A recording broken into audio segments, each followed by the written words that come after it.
Zoom. LA. There we go. You see how it's going green now, Todd? Oh my gosh, American Pie Pizza's in.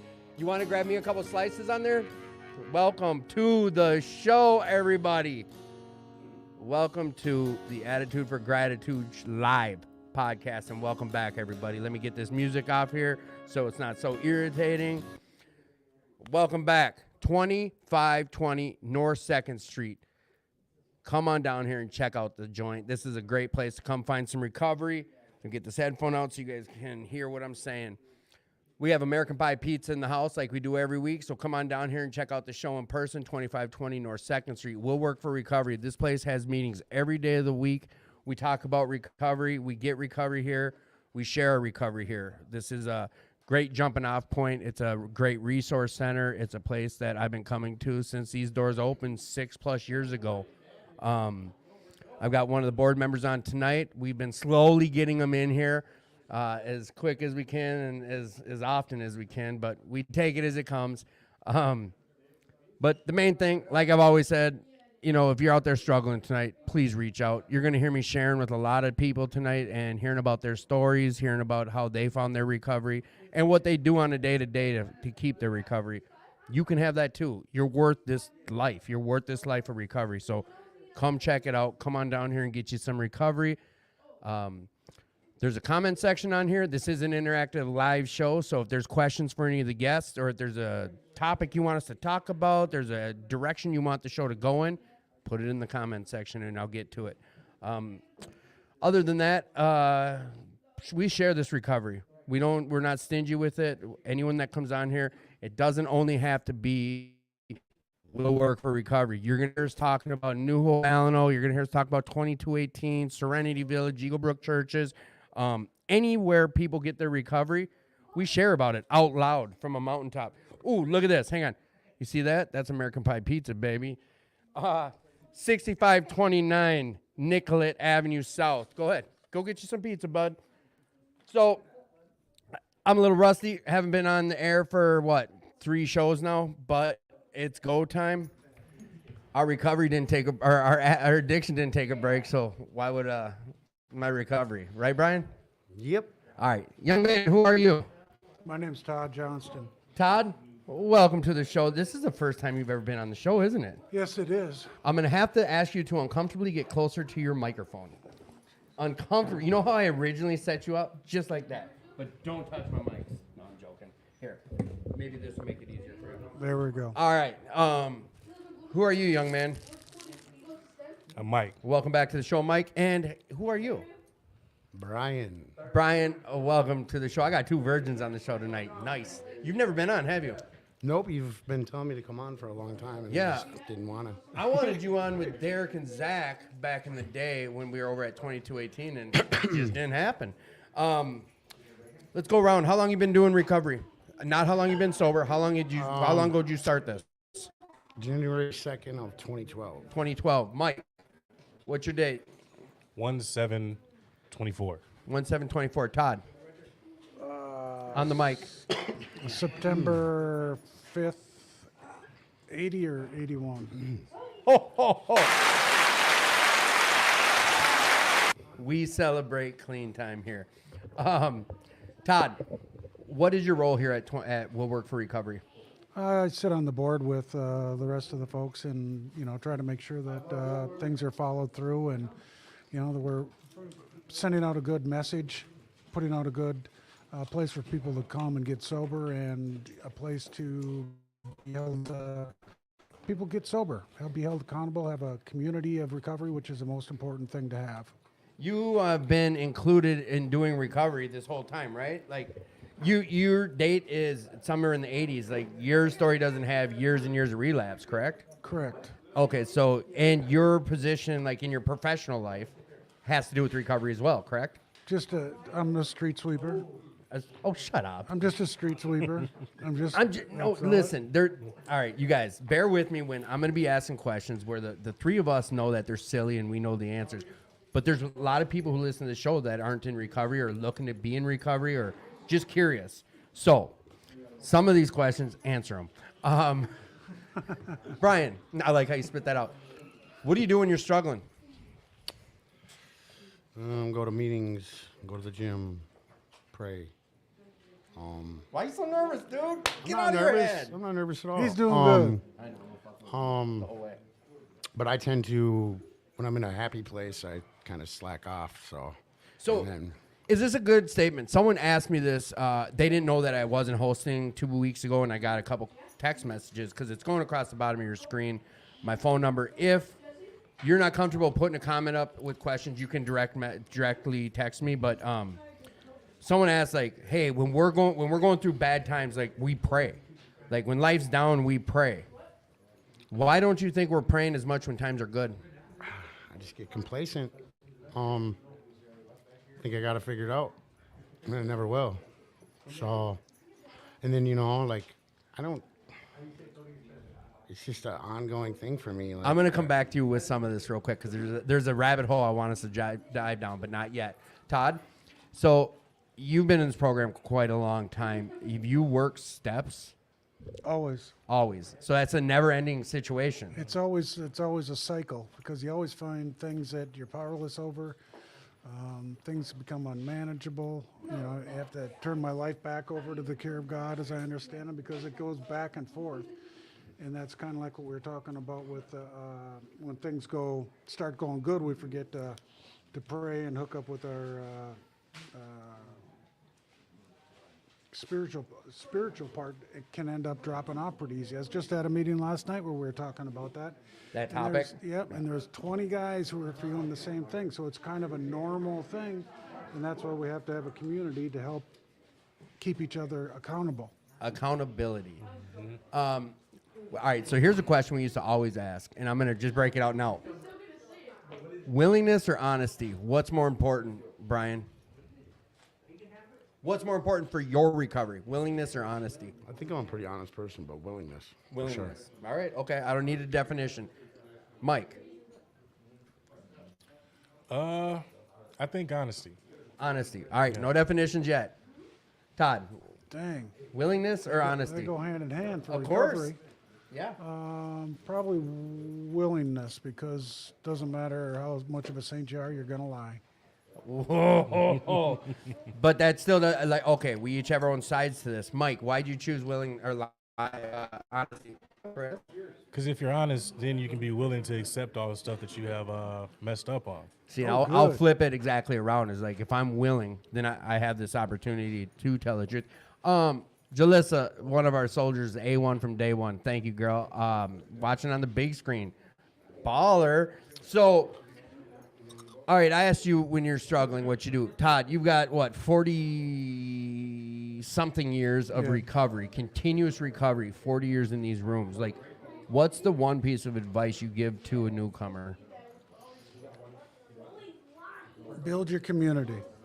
That was the biggest thing that saved me was build the people around you because those are the ones who are going to hold you up when you. Community fellowship. Is there a difference? Yes. Explain. Community seems to the people you run with and people who know you better and can hold you up and are more accepting of who you are no matter what. Fellowship is more, just hanging out and what have you. But the people in my community, like sponsees and sponsors, they know everything about me. They know as much as my dog knows about me, which the dog knows more than anybody Right. except for. Well, I think And that's. Tim knows my dog. I love mine.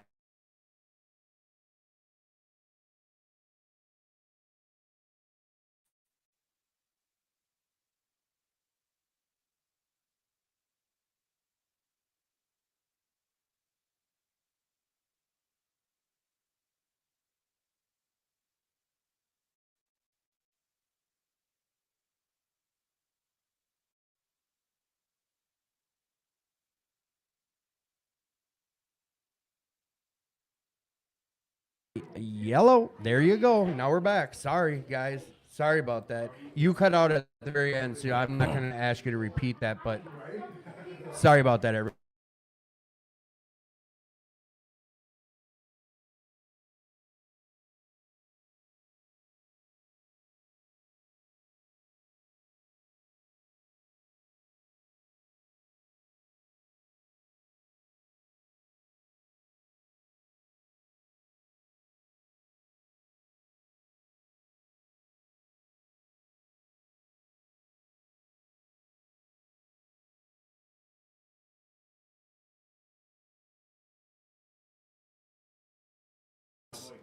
There we go. Now I got to go back to settings. This is frustrating. It is one of our headphone. It's one of these things that are. All right, so it is this one. We're live again. Line Zoom L8 audio. I got to somehow switch with the defaults. We're live again, guys and girls. So, Todd.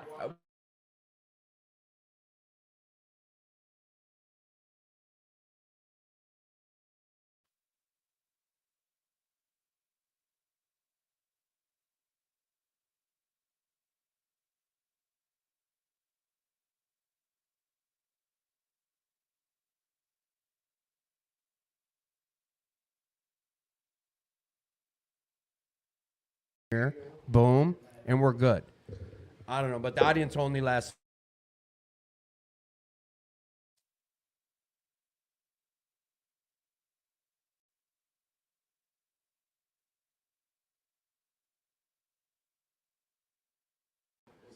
There, now we're good. But now when I go back to the screen, you see this little mic button here?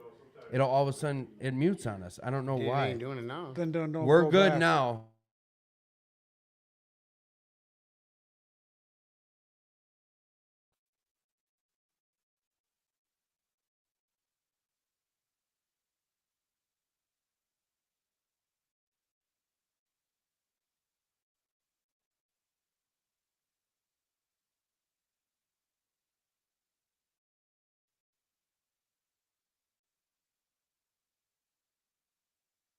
Hello. All right. How do I make this the D?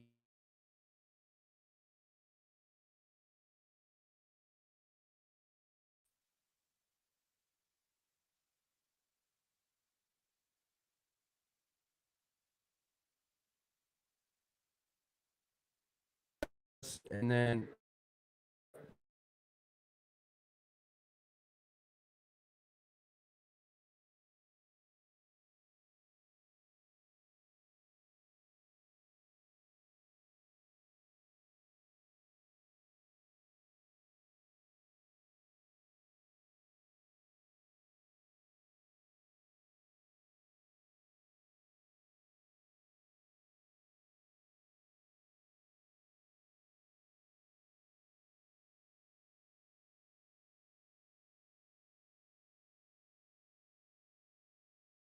here.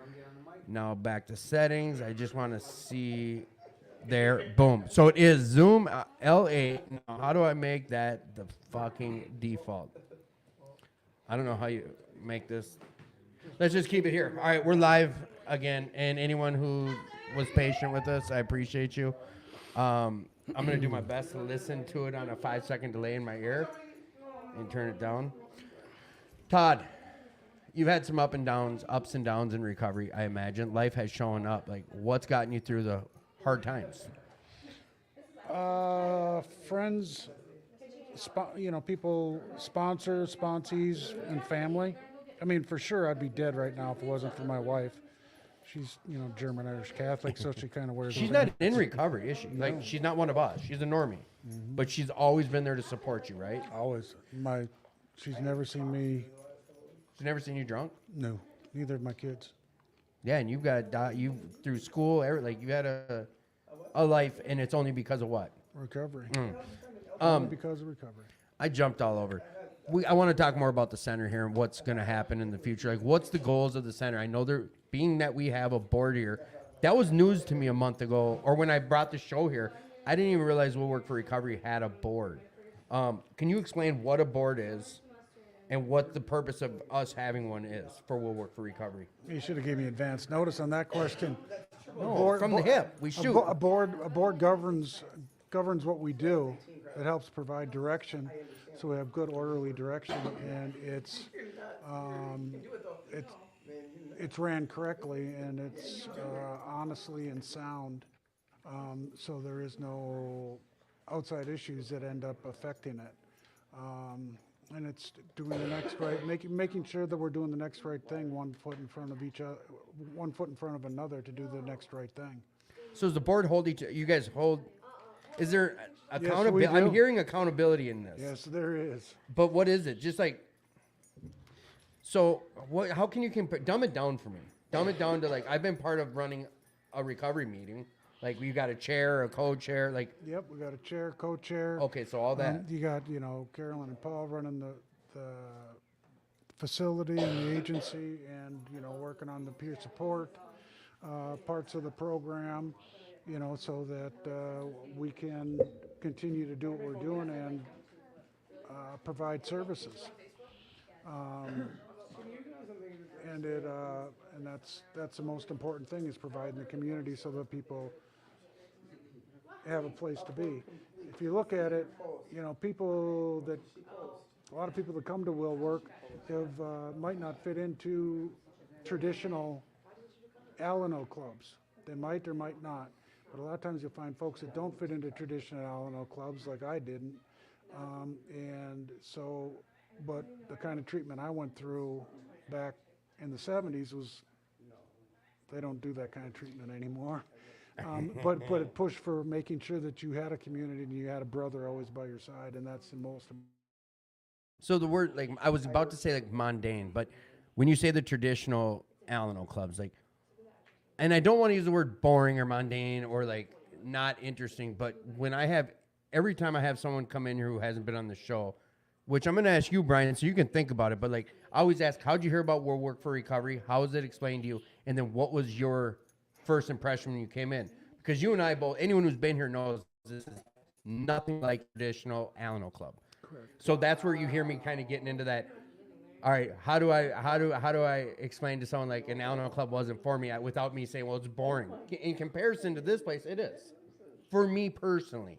Well, Explain how I don't it wasn't I don't for agree you. with that. I mean, and the reason being, I just got, before I was here tonight, we were just at a different Alano club, hanging out, playing cards and bullshitting.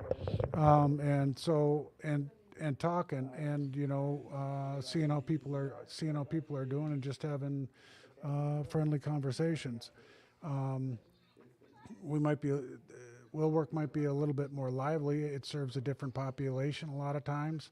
It serves the same population but in a different way, because it is real good, just like Alano clubs are, just with the importance of sponsorship, the importance of accountability, going through the book and making sure that we're doing next right thing. So I guess then the reason I was asking you the way I was is I thought you were saying like your traditional Alano clubs weren't for you. Like you didn't vibe at a traditional Alano club. I thought that's what I heard you say.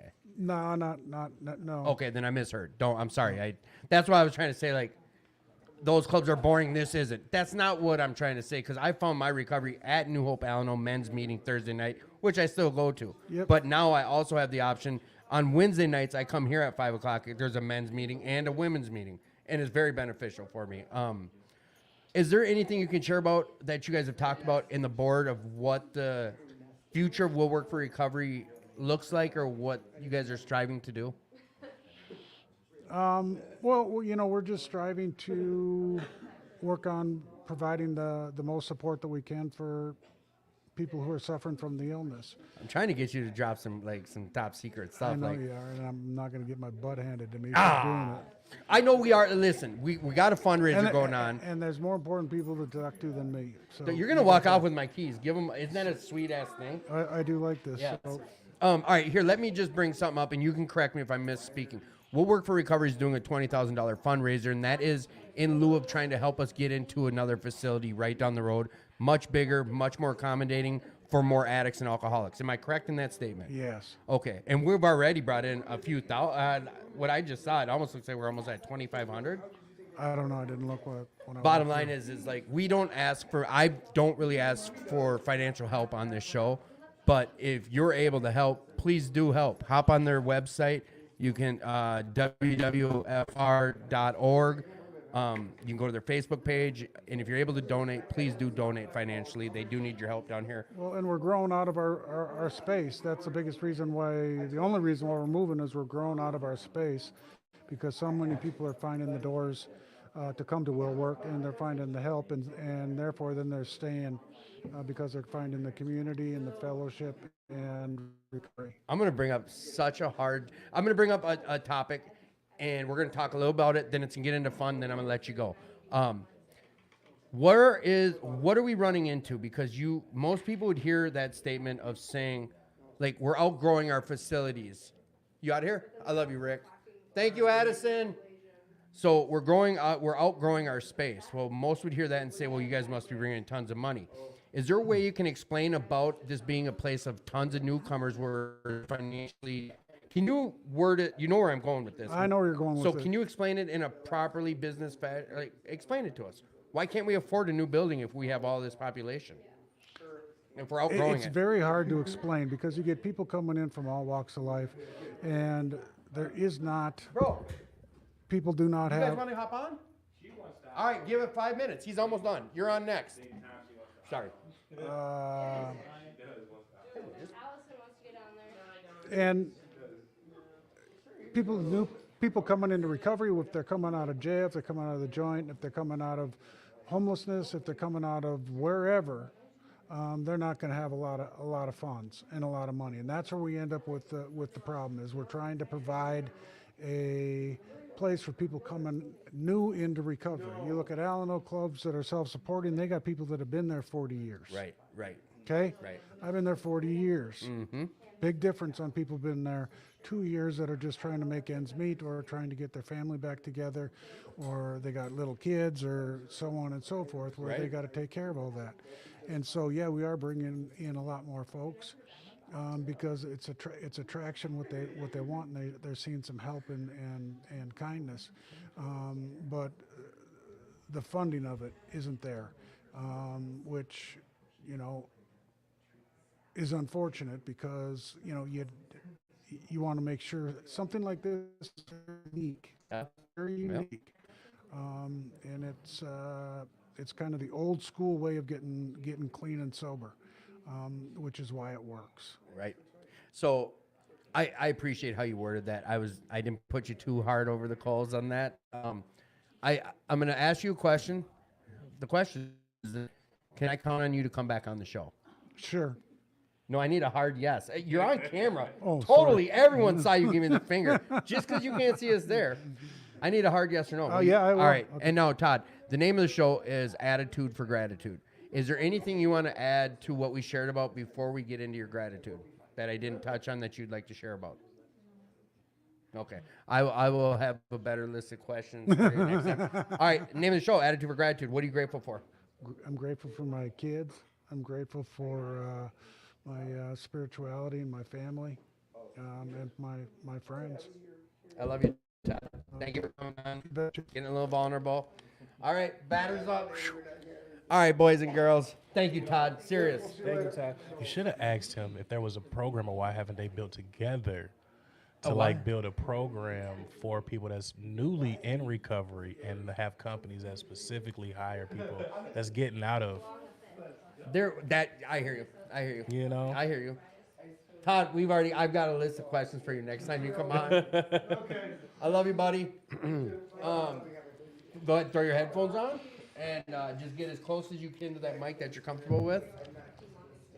Who are you?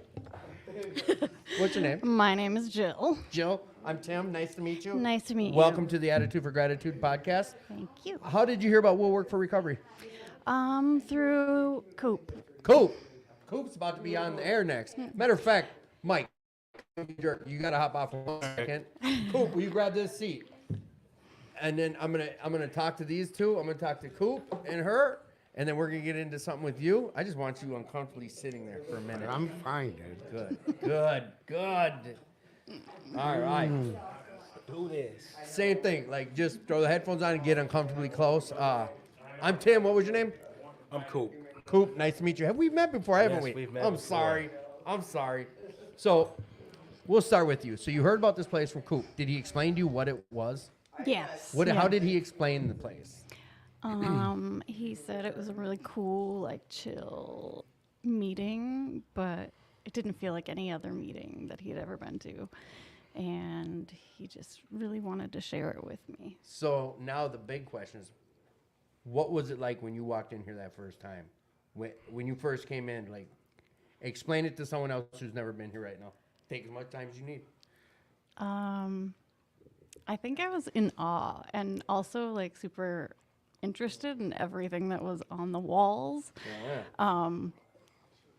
I collect a lot of things myself, so when I walked in, I was just like, I wanted to walk around and look at everything everywhere, and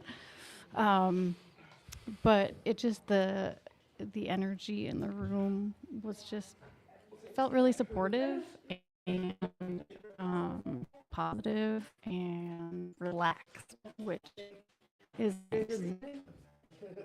No, you relax, and I'm like, I'm not gonna leave. You can get on that. I'm not people. So you're vibing it. You were like, you were Yeah, totally digging this totally, place. yeah. So how would you now explain it to someone else? Like, if someone that's never been to this place, how would you tell them about it? Like, hey, check this place out. It is. It's like no other meeting that you've been to. You've been to other spots. Yeah. How long have you been in recovery? I actually am not in recovery. Ooh, I'm that's just a support. support person. How long you been supporting a person? Almost a year and a half. Nice. You know what? Hey, listen. Hey, that's what we need. You just Why, heard someone thank with you. 40 plus years come on here talking about like one of the biggest keys to his recovery was having someone who supported him. Like, Yeah. it's nice to have that. So for someone who's I can imagine like this place was probably one of the best places you've been to Oh, for sure. for coming to support. Yeah. Cool. How long you been doing recovery? Man, so I had a relapse 10 days ago. I'm 9 days clean now. That's Every miracle day stuff. counts. Every day counts. What was your drug of choice? drug of choice? Is meth Molly. Meth, Molly, like together? Yeah. Whatever. Just like whatever. Turn up, go in, go. Hey.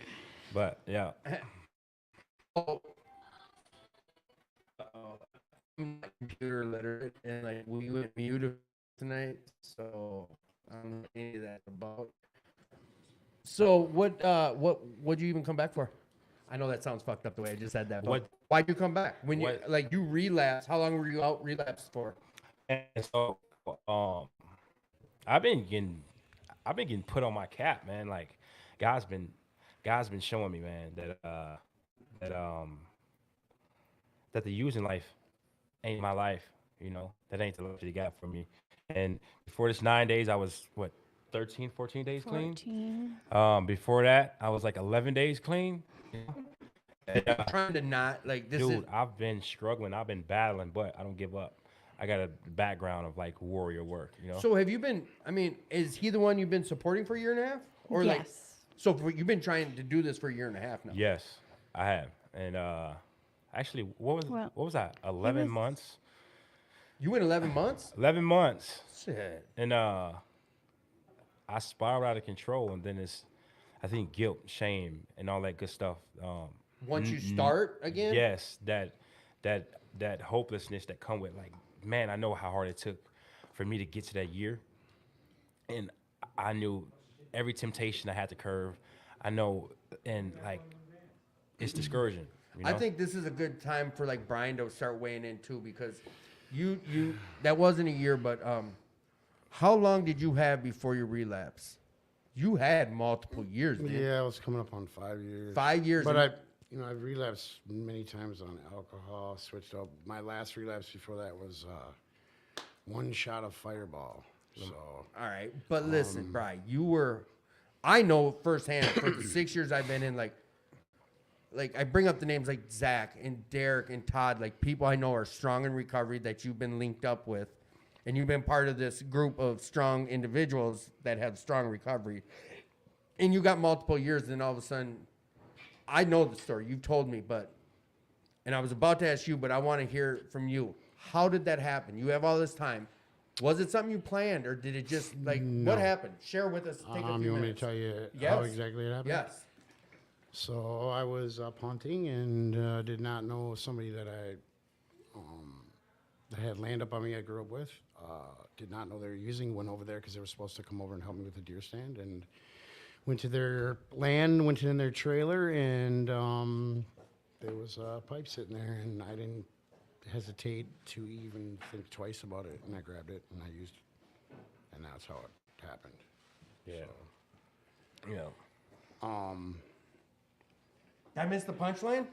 No, Did you- I okay, told. go. I'm And sorry. then Went off the races for 2 days, and I absolutely hated it. So this is what made me want to bring him into this. Is you said like the guilt and shame start piling up. What was it like for those 2 days using? What was the feelings? I did not like feeling high at all. It wasn't really guilt and shame at all for me. I've always had these reservations, I think, that I still loved it and thought maybe I could use maybe once or twice more. I don't know. But I absolutely hated the way I felt. My body, you know, I'm pretty healthy dude now. And my body was just like, what is Like you that? go to the gym a lot. You work out a lot. For being like 70, I'm That's joking. But being like in your like elder, like what'd you just accomplish at the gym? Say it. What was it? 26 reps with 225 pounds in a row. Free weights. Yes, free Yeah, weights. jacked. Yes. That's what I was asking. I was like, did you But ever? I don't care about that. That's I not- know, but I don't what- go to the gym to brag. And, It's you know, whatever I do. I know, it. I get it, but you're not flexing. But I'm referencing something that like your physical health and like your PE is up to par. Where like when you share that, when you're out using like your body, you just felt dirty. Yeah, it was. gross. It was weird. It was a weird. Like I think about it now. I'm like, I can't believe I did meth for 12 years. But it was like, you know, it'd been almost 12 years since I used it, right? And it was like the day before. It was like I knew exactly how to do everything right. And Oh, you didn't forget how to roll a ball? No, dude? well, I mean, I know that doesn't take a lot, but it just felt like yesterday to me. Like it was like yeah. And it was just like the weirdest. And then the way I felt for, you know, I have custody of both of my kids. Yep. You've earned. And I custody knew of that. both your kids. When I ran out, I went to this grocery store. I sat there for a minute. I'm like, man, I want more. But I just kept thinking about my kids, my business, you know. Just if I went down that rabbit hole, if I would have only got more, I wouldn't be sitting here right now doing a If you were podcast off, for sure. I would have lost. Yeah. You know, and one of the hardest things was to tell my kids, like, I feel like crying right now talking about it. Like, my daughter at the time had ran away for 4 weeks. And she came home, and my son told her right when he got home, he goes, Dad was acting weird 2 weeks ago. And I had not told my son, right? And she came home, and it was probably the next day she came home after being gone for a month, running away. She's like, Dad, did you relapse? And I said, why do you say that? And she's like, because Junior said you were acting funny. And I said, yeah. And she just broke down. Was that the man. first time you came clean about it? No, I had told my close friends about it, and you know, some people. I kind of kept it on the low for a little while. There was a part of me that was like, I don't have to tell anybody. You know what I Right, mean? right. I think the first person I told was Jared Corey. You know, because Yep, he went to the gym with me, and I told him. And you know, he was just kind of like, you know, and there was people, and then my clean time came up on November 20th, and I'm getting texts from Nicole. Yeah. I'm getting texts from all these people like, happy 6 years, and I'm like, I relapsed, and they're like, what on alcohol and weed? And I'm like, nope. No. And they're like, That big boy go. Nicole texts, I'm crying right now, what the hell? And I'm like, holy shit. You know, this affects a lot when people are like close to you in recovery, and I don't know, not like necessarily look up to you, but like are close to you and care about you. Yeah. They Are affected. yes, majorly. And yes, it was the weirdest thing. It was like a dream to me, dude. The 2 days was like a dream. Right. When you told me on the phone when we were talking about it and you explained it to me, I want to say wrong place, wrong time, but you already had just shared about it. I don't know if you noticed you did, but you're like, I had a reservation that I could probably use someday again. And there you go. Yeah. I mean, I had not seen it for 12 years, and I looked down, and there it is. And it was like, And I mean, I did not even think twice. The lighter was there, that was You're it, just and like, I just oh. went, "Bah!" And I just went to town, and then I'm like, whoa. And then, dude sleeping, I'm waking him up going, hey, man, you're using meth? You know, I'm getting jacked up, right? Right. Like, he's like, I'm sorry, bro. I look up to you. And I'm like, you fall back to sleep, boom. You know, and then fall in the baggie, grab a chunk. And deuce. Dude woke him up, said, I smashed your pipe, grabbed his pipe, took off. Went up to the hunting land. Couldn't be up there because my dad's up there. I got to go home, drove all the way home. Sat in my room for 2 days like a weirdo. Yeah. No. And just did not like it. Like, what am I doing? And it was disgusting. Like, So cool. Hearing that, that's his story. Like we all have our own stories. let's just go with this last time, 11 days ago, 9 days ago, whatever it was. Why'd you pick up? Well, of course, reservations was there because I wasn't too clean. So, I wanted to be clean. But we all know that there's two selves, you know. You got you and then you got your addict self. And if you ain't strong enough, that addict self always wins, dude. Oh, You yes. know. So I'm like, talking, and, yeah, keep and, going. and I was placed in a situation where I was by myself, you know. I swear it seemed like it was divine. Everybody seemed to at that very moment say, hey, I'm taking the trip somewhere. Hey, I'm gonna be busy right here and I'll be right here. And I'm like, oh, and my addict self's like, all right, well, hey, you know what we can do, perfect time. you know? And fuck, there was no willpower. So I'm gonna be not this. But Go that was ahead. no excuse. No, I'm not it's making not. an excuse for Eh, it. I don't hear you making But- an excuse. What I'm gonna come at a different angle and just bring some stuff up. Like, and this is if I didn't give a shit, I wouldn't say nothing. And so I do. Okay, I don't need to know you. I know that you're in this room for a reason. For sure. You're also here because God put you in that seat. Amen. Whether he did or didn't, I have my own beliefs. You might have yours. What are you doing about it? Besides sitting in that chair talking to me right now, what are you doing about not picking up again? Dude, I am surrounding myself with everything and anybody that looks clean. You know, I am scared shitless of relapse. I'll be the first person to say it, that every time I relapse, I swear to God, it's worse and worse every time. I believe in God. I believe I have a calling on my life that said 8-9 days ago when I relapsed and had a fucking seizure on the highway and crashed my fucking truck that I was supposed to be here right now, you know? Even though that's traumatic, that's not the weirdest thing that ever happened to me, right? So I can't say that like, oh, that was a scare straight moment. My motivation, what I'm doing now is just sticking to any and everything, anybody that looks like they ain't got a bubble in their back pocket, you know? Well, you know, I mean, being here, I can just assume, like, you know how to find the rooms of recovery. I hear 1.5 years. I know you've been around these rooms long enough. Like, you've heard people share and you've seen what people have done. I know you've heard someone say, like, get a sponsor, work some steps, get some service commitments, go to meetings. Like, you've heard all this shit, right? sure. You have. For sure.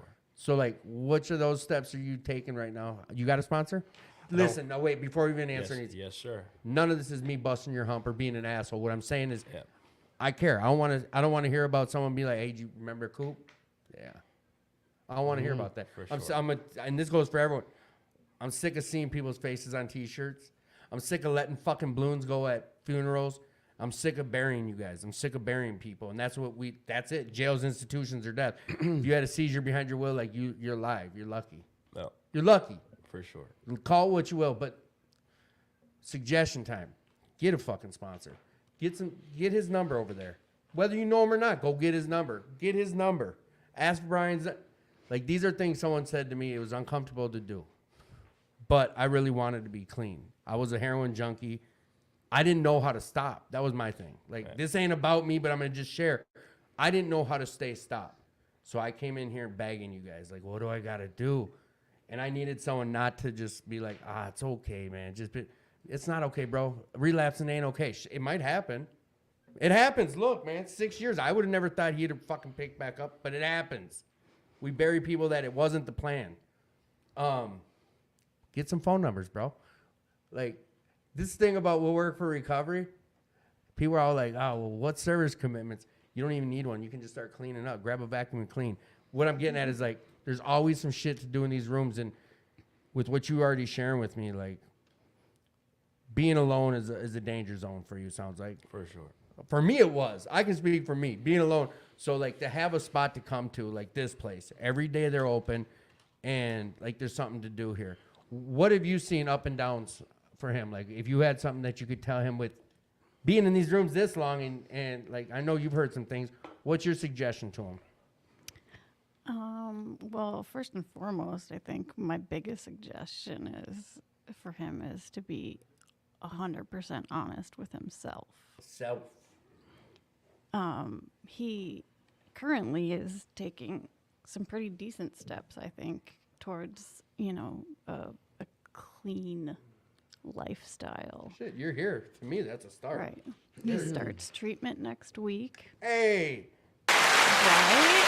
Yeah, turn that down. That one's loud. There we go. So, and I'm hoping he'll meet amazing people there and learn a lot about himself. So yeah,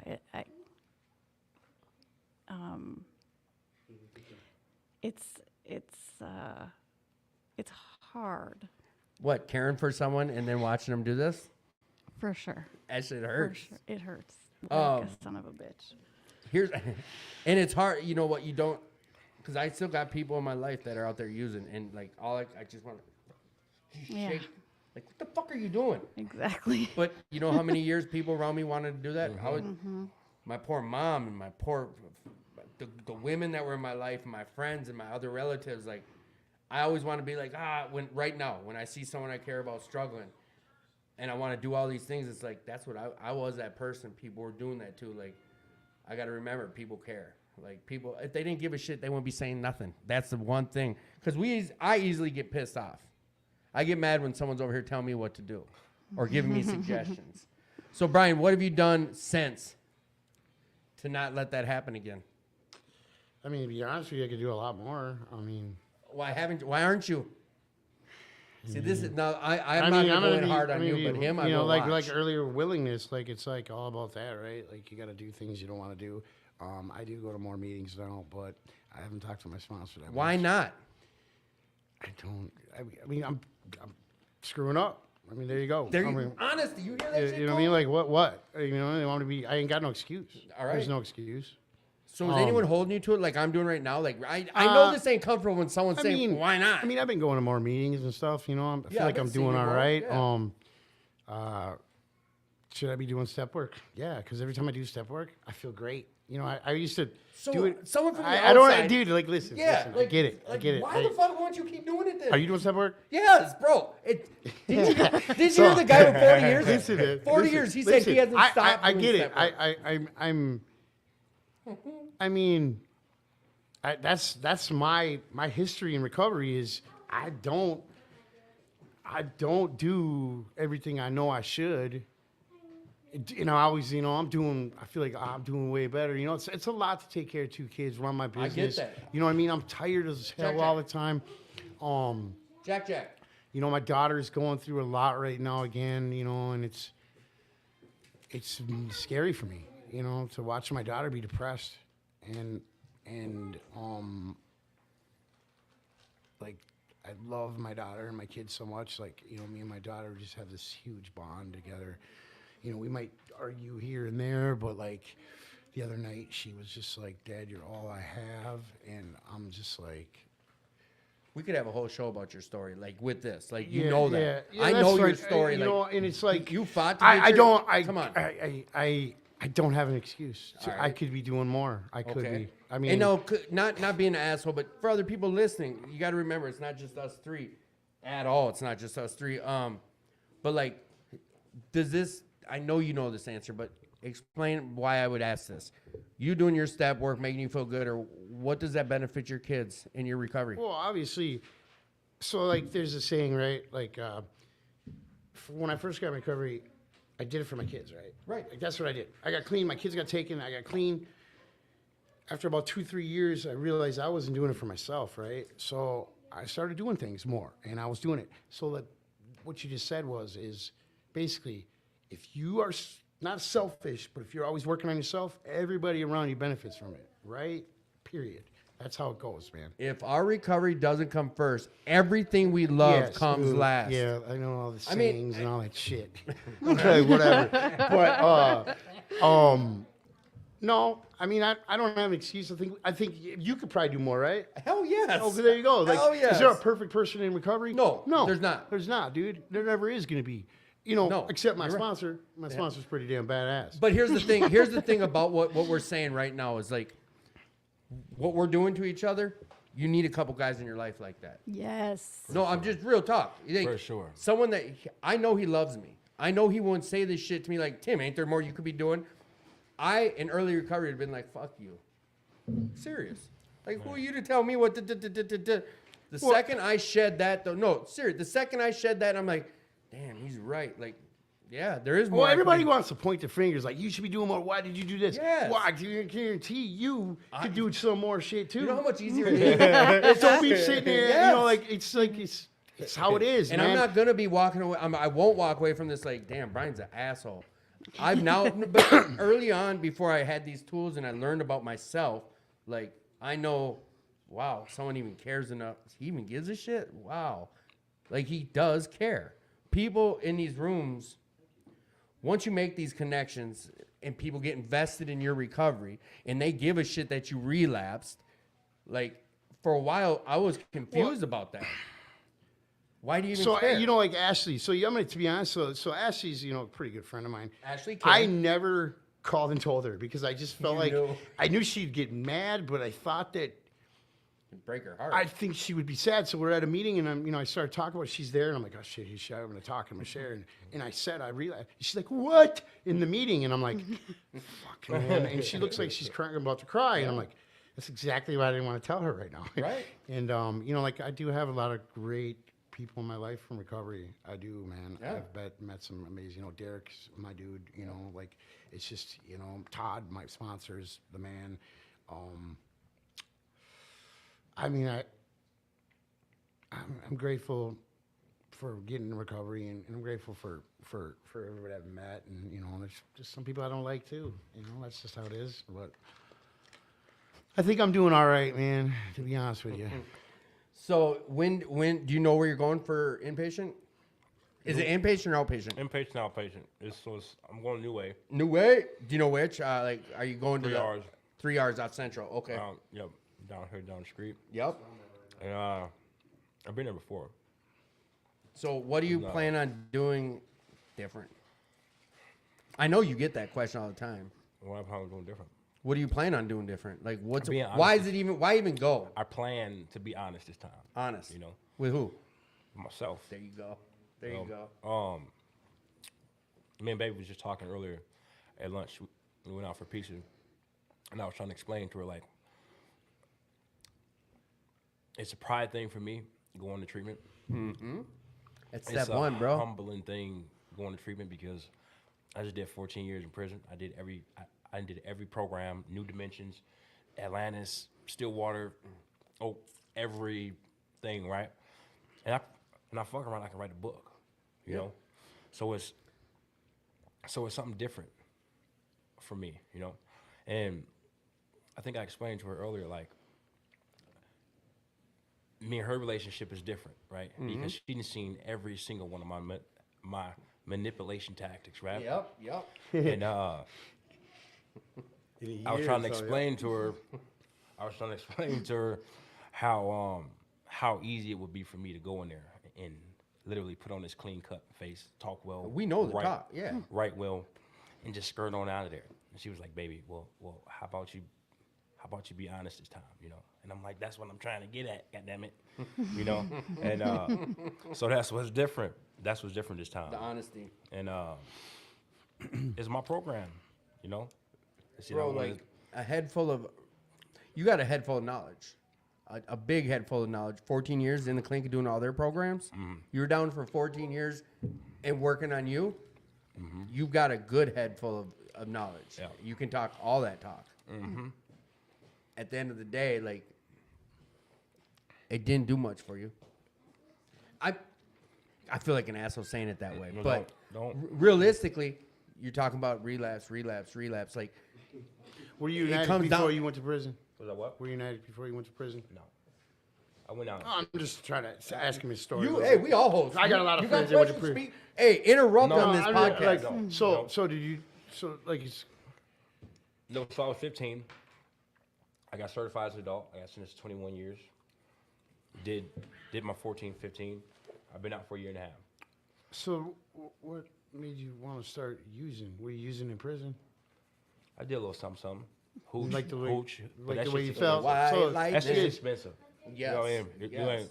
You ain't no, just no, gonna I get it. dope. I'm just, I always try to ask people. I think- why people become addicts. Like, why do we, could be the childhood trauma, be this. I honestly think a lot of it has to do with this. I like to get high, and it took over my life. I just.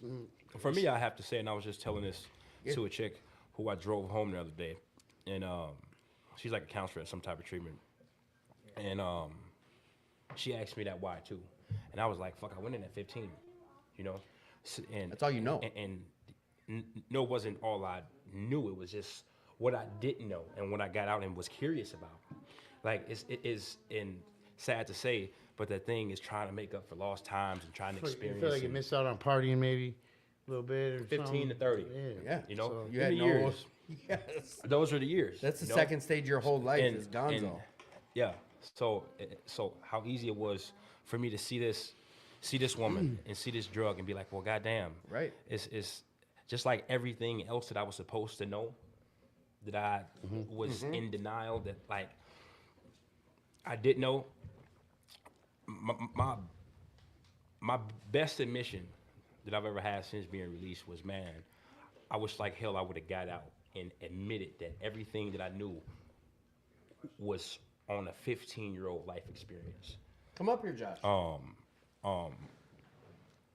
You came out as a 15-year-old. Absolutely. Knowledge-wise of the streets, of all everything out on the outside. But could you put a gun in my head and have me admit that at 30? Absolutely not. Nah.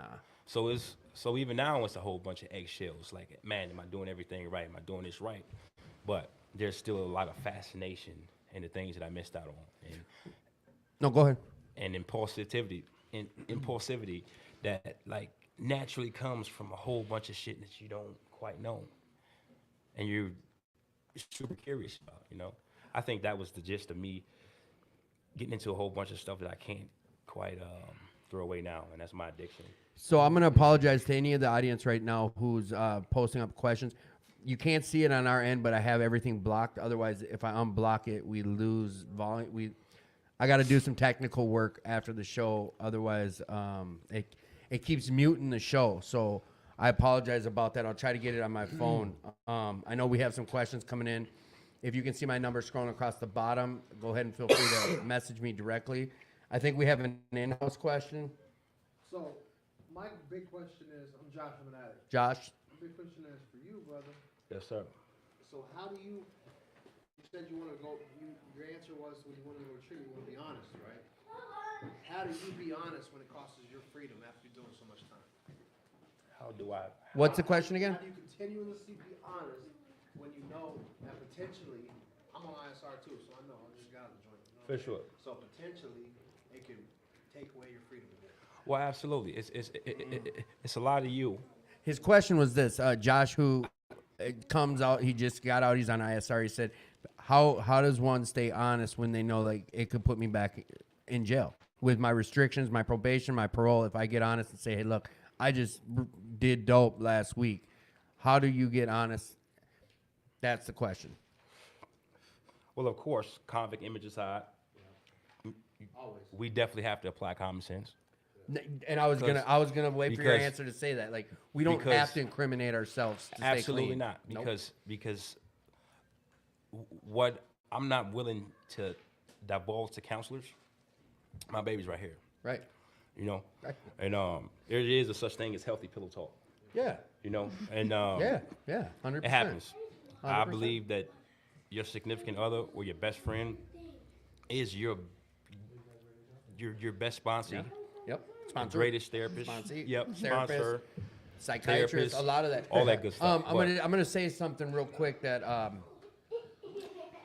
confession.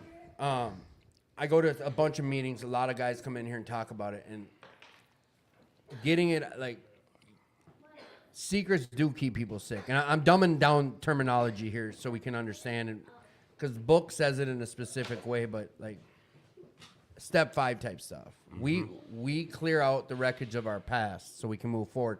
If you're sitting on dirty secrets, that's type of shit ultimately that could get us to use again. Like I'm trying to bury these secrets so to be able to have someone you can throw up on, basically, get all this shit out. Who's Like, not a mandatory reporter. yes, and she don't got to take it to the clink or to the admin, whatever. A lot of these reasons for confession is that right there, to get it off your plate, to get it out, like to hold it in will keep you sick. Someone asked for us to. We were talking a lot about this with what's ahead of us, what's behind us, but I want to read something. It's 9th step promises. And a lot of this has to do with kind of some of the stuff we're talking about. But if we're painstaking about the phase of our development, we will be amazed before we're halfway through. We're going to know a new freedom and a new happiness. We'll not regret the past, but we won't shut the door on it neither.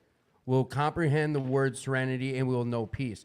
No matter how far down the scale in life we've gone, we'll know how our experiences can benefit others. That feeling of uselessness and self-pity will disappear. We will lose interest in selfish things and gain interest in our fellows. Self-seeking will slip away.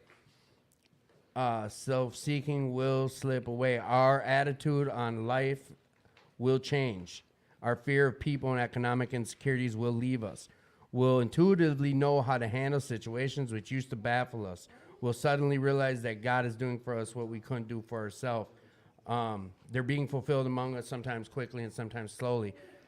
Someone asked, I don't know when the question popped up, but like with what we're sharing, a lot of this, you're going into treatment. Is it inpatient, you said? Inpatient, outpatient. So you're going to be living at one of the new A houses? Yep. Okay. Hey, are you on ISR too? No. No, all right. No. Probation, parole? I'm on parole. Okay. I'm on house arrest, so I gotta be gone a little bit. So they'll just drop in on you. They drop in on you whenever. Just dropped in on me a couple days ago at work. Drop a UA on you too? All that. So what do you do? God dang, I can't pull up their question. When they're asking you about it, what do you tell them? How does it interview? How does it go when they saw you last? What happened? They just say, "Here, UA time." That's it. They don't ask you questions, or do they ask you anything? Like, what have you been up to? What have you been doing? All right. So my last relapse, I was on the highway. By the grace of God, I was able to catch exit 22. When I start feeling when I start feeling shaky, right? Of course, literally had a whole out spaz. Contacted my PO. He asked me, what's going on? Like, bro, you been getting busy? Absolutely, I've been getting busy. You know, I try to keep some type of common sense, but a rapport where I really tell you first. Right. You know, Honesty. And in a way, that's manipulation. You know, it's because you know what I know you're gonna find out. You know, right. So let me run to my cell phone first and tell you. You know, so but that's the type of rapport we got. Okay. So you got an open line of communication with them. Like, Absolutely. all right. Absolutely. And that's how it's been. And hell, that's how it's been for the last year and a half I've been out. And all confessions haven't led me to a, hey, good job. Thank you for being honest. It's a okay, put your hands behind your back and Because what you got good time hanging over your head, I imagine. absolutely. All right. So this getting honest with yourself, like you do have some plans moving forward. For sure. So I can read half a damn message. Damn. You got some suggestions coming in saying we're praying for you, looking out for you. Amen. Like, glad you're being honest. Thanks for sharing your story. I got 2 messages that came in too. A big suggestion is like, get people's numbers. Start making some connections. Like you in this room right now with 2 people I know that just recently got out of jail and they're doing recovery. Like they talk about like-minded individuals, but just people doing recovery. Like this is what we do. This man came in here a month and a half ago, and I think it was the first person you got a phone number from, and you had been out for what, 2 months? Yeah. I mean, we're all the same. Our stories are the same. Details are different. Paul, we had some suggestions for you to hop on air too after Todd got off. I was just on there last week. Oh, here we go. But so then the name of this show is Attitude for Gratitude. Is there anything you want to add before I get into your gratitude list? I don't think so. All right, tell me about what the things you're grateful for in life today. Oh God, my children, my family, Coop, which I don't call Coop, but that feels weird. You already brought up pillow talk, so you're good. Yeah, I'm good. Coop. I'll make sure things are. I'm grateful that recovery exists, and I'm grateful for second chances Hell yeah. and hope and faith in the human existence. And I'm grateful to be here, to be a supporter. And when I'm in that room listening to everybody's stories, I kind of feel honored to be there. Kind of like you're in on someone else's. I just secret. like, well, not secret, but like, you know, everybody has been through so much shit, and a lot of that is why they end up here, you know. You talking about And- trauma? Yeah, Like trauma? yeah, and it's just so personal, and it's an honor to hear stories from other people and their personal stories, and you know, like it's a little weird not being in recovery because I'm like I kind of feel like a fake, but but I Hell love no. I love we it. Need, I we love need people like you. We need you. well, I appreciate real. it. I love You don't have to being- be an alcoholic or an addict to be in, like this book that I keep referring to. Everyone, anyone in this, like people can all benefit from these. From it's just open-minded, honest, willingness. Like you don't have to be a junkie or an alcoholic or a criminal. None of that shit to see some value in what's going on or to Sure. relate. Yeah, totally. We all have Yes, trauma. exactly. And unfortunately, I hate saying this, but like, and I always say you people, I just mean people in recovery. But the more I've heard people share, the more I realize how great I had it growing up. And it's to the detriment of other people's stories. Like, Yeah. I wasn't at 15 having to deal with like what you went through. I wasn't 9 years old learning how to cook crack. I wasn't going through some shit like I just realized like, wow, I had, unfortunately to hear other people's stories helps me appreciate like some certain things, but vice versa too. Like, you owe no apologies for being here ever. Well, Don't ever feel thank you. a fraud or a fake. I've heard other people come in that are here for support that feel like I'm hearing other people's secrets. I don't feel right about it. Don't. Okay. Don't. You're well. Thank These you. doors are for everybody. Everybody. Like, and I thanks for coming on and thanks for getting Coop on. Yeah. Coop tried to say she want to be on. Yeah, let's Yeah. Coop on. Yeah. I appreciate you, Coop. Anything you want to add to? Oh wait, will you come back on the show? For sure. All right, Coop. Anything you want to add to what we've been talking about before I get into your gratitude?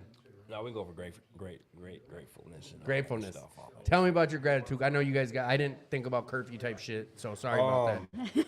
Man, dude, I'm grateful for today. I'm thankful for my faith. I'm thankful for God.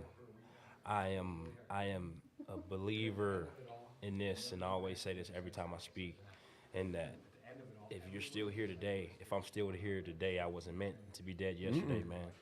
I got a brother that OD'd about almost 2 years ago now. Sorry to hear that. I swear, clean cut, never would have knew. All of a sudden, we found him on the floor, stiff as a board, OD from fentanyl. Nobody knew he was doing this shit. Yep. You know, I hate to count him out, and I'm not, but I believe everything happened for a reason. You know, I believe in callings. I believe that there's a such thing as certain people being set apart because they were meant to do something bigger and better with their lives, you know. And damn, have God done put me on my head after relapse, after relapse, after relapse, and basically telling me like, bro, how many times I'm gonna have to show you that this ain't for you, you know. And I'm still here, so I mean, I don't know. It might just be this talk show, and I'm supposed to say something that inspires somebody Oh, yeah. who's watching, but I wasn't supposed to die 8-9 days ago. when I'm that going to tell you something happened. that Wade W. We do. If you ever get a chance to come up here on Wednesday at 5:00, we have a men's meeting, and it's not even a meeting. It's called Crosstalk at 5:00 because we just speak up, hold each other accountable. And someone was in there sharing about, you know what, I OD'd. They brought me back to life this many times. Someone else was talking about it. He didn't really snap on him, but he was like, who do you think brought you back? Who do you think kept you here? And you're going to slap him in the face by keep going back out? Right. You tell me you overdosed and God brought you back and now you're going to go do it again? Who do you think kept you here? Who do you think kept you alive? Right. And you're going to go back and do that shit again to him? In a way, I'm not rewording it properly, but you get the gist of it. Absolutely. You guys got to go? Oh, all right. But you feel what I'm saying? Like, I'm not saying that directly to you, but I started feeling guilt and shame because, man, I was an IV heroin user. You can imagine what my story sounds like. And I was slapping this shit. I just never thought of it that way. And, like, I have a belief, and it's like, damn. Right. And you just hit a lot of it on the head, too. Like, you have a purpose here. Right. There's a reason you're still sitting here. There's a reason that when you seized out behind the wheel, you're still here. Right. Like, make that shit matter. For sure.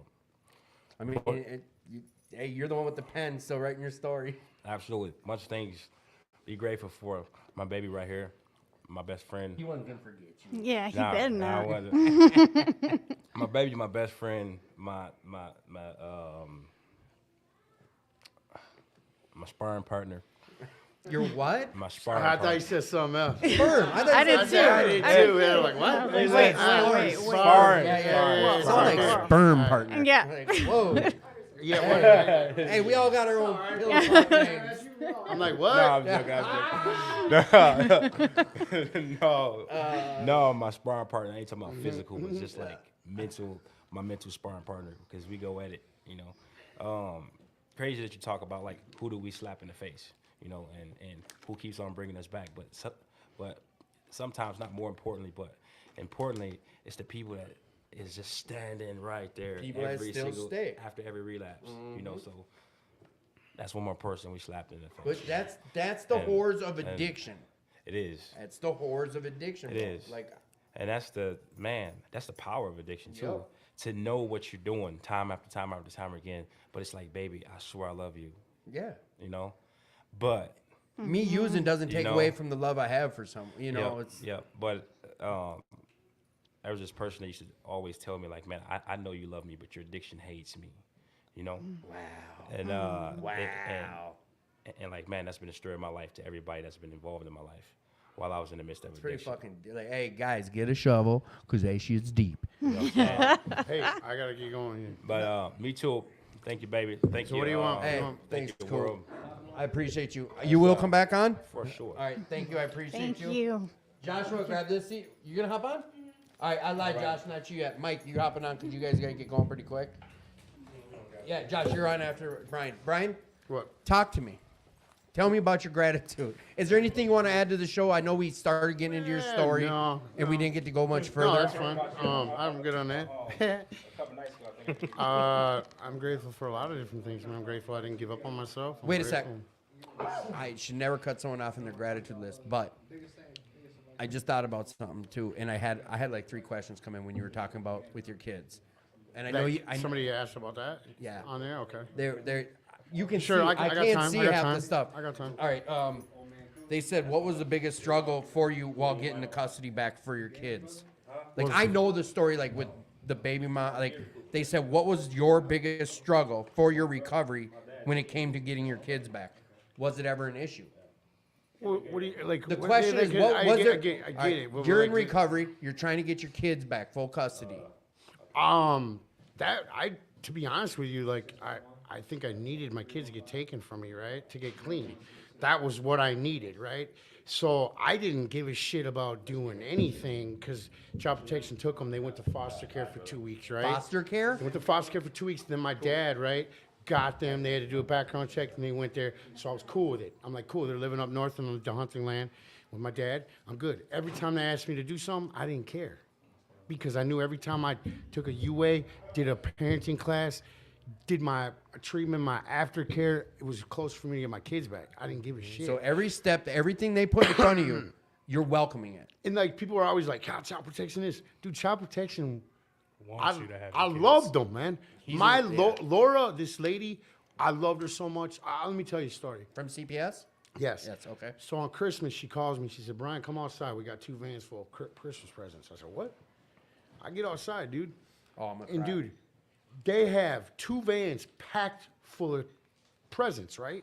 And I said, "What the hell are you doing?" She goes, "So we get 3 people a year we pick." You got the emergency room doctors at HCMC. These people, dude, I don't know. The ER doctors from HCMC Yes, he- all put in money and Bought Christmas presents for me and brought it to the South Josh, Texas don't and go they far. delivered it to me. And it was crazy. Like, I was just like, what? You know, gas cards, coats, pans, you name it. But it wasn't really a big struggle for me. The struggle was after everything was good, was me staying, you know, I relapsed on alcohol a couple times. I think I could smoke weed. right. And I became Isn't like, there I started another- drinking, right? And within freaking 2 months, dude, I was drinking a bottle of Crown Royal. This is like 5-6 years ago or 7 years ago. And it was like, it went from 0 to 100. And I was with this girl, and this girl, Alicia. And she's like, what the hell? You are an addict. And I'm like, yeah? Yeah. But I mean, like, the biggest struggle I have now is my kids have a mom that left 4 years ago and never called. I'm going out to get cigarettes and never came back. Basically, Yep. and did meth. And now she's in treatment now, right? Oh, she is. Yeah, she is in treatment. I didn't know she's that. At T Good. Challenge, right? But they are still got a lot of trauma, man. Oh, and they have abandonment issues. Like I will get, my kids are gone for the weekend right now, which I don't get a very kid-free weekend very much. But like, say it's a Friday night and it's 10 o'clock, my daughter will text me, "Where are you, Dad?"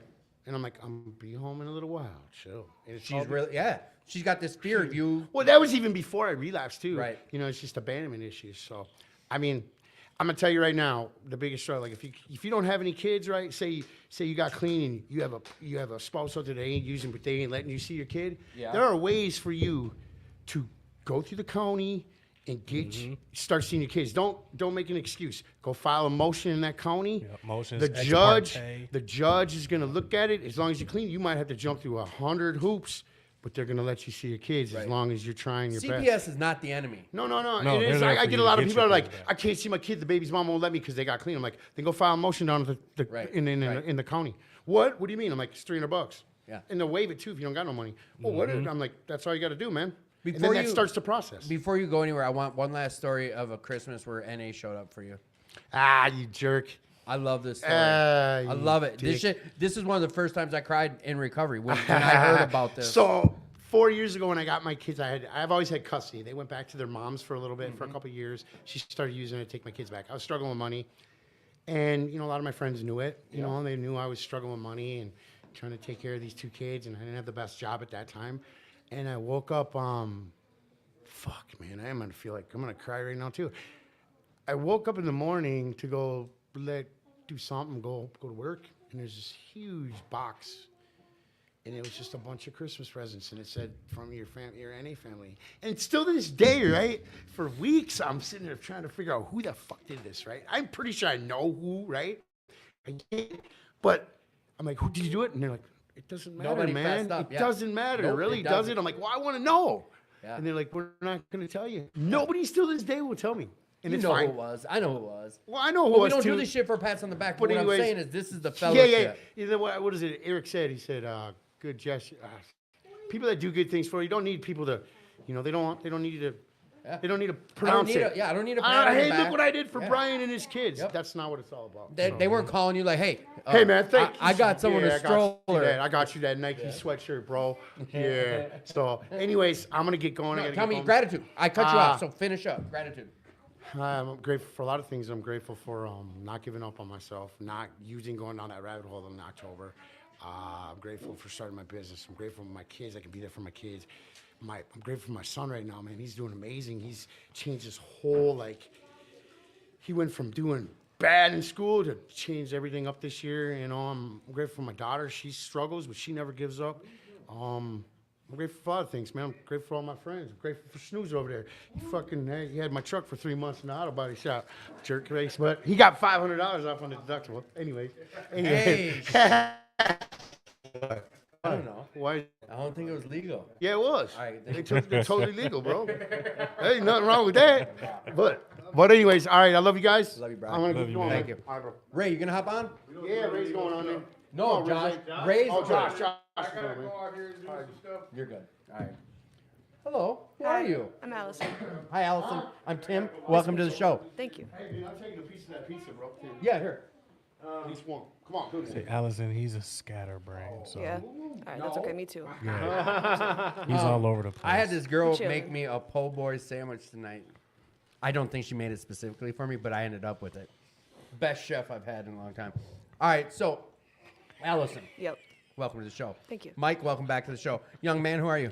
Josh, I'm an addict, y'all. Welcome to the show, Josh Addick, y'all. How long have you been in recovery, Allison? Since January 21st of this year. Josh, how long have you been in recovery? 7/3/22. Mike, how long have you been in recovery? 1/7/24. We celebrate recovery, yeah. Allison, how'd you hear about We'll Work for Recovery? People in my sober house. What sober house? Helen's house. Helen's house, good spot. Yeah. How long ago? Like recently? Today. Today's your first time here? Yeah. Oh, hell no. My sponsor made me come on the show. Made you? Hey, Kat. Who's your sponsor? Kat. Cat. Where's Cat? She's home.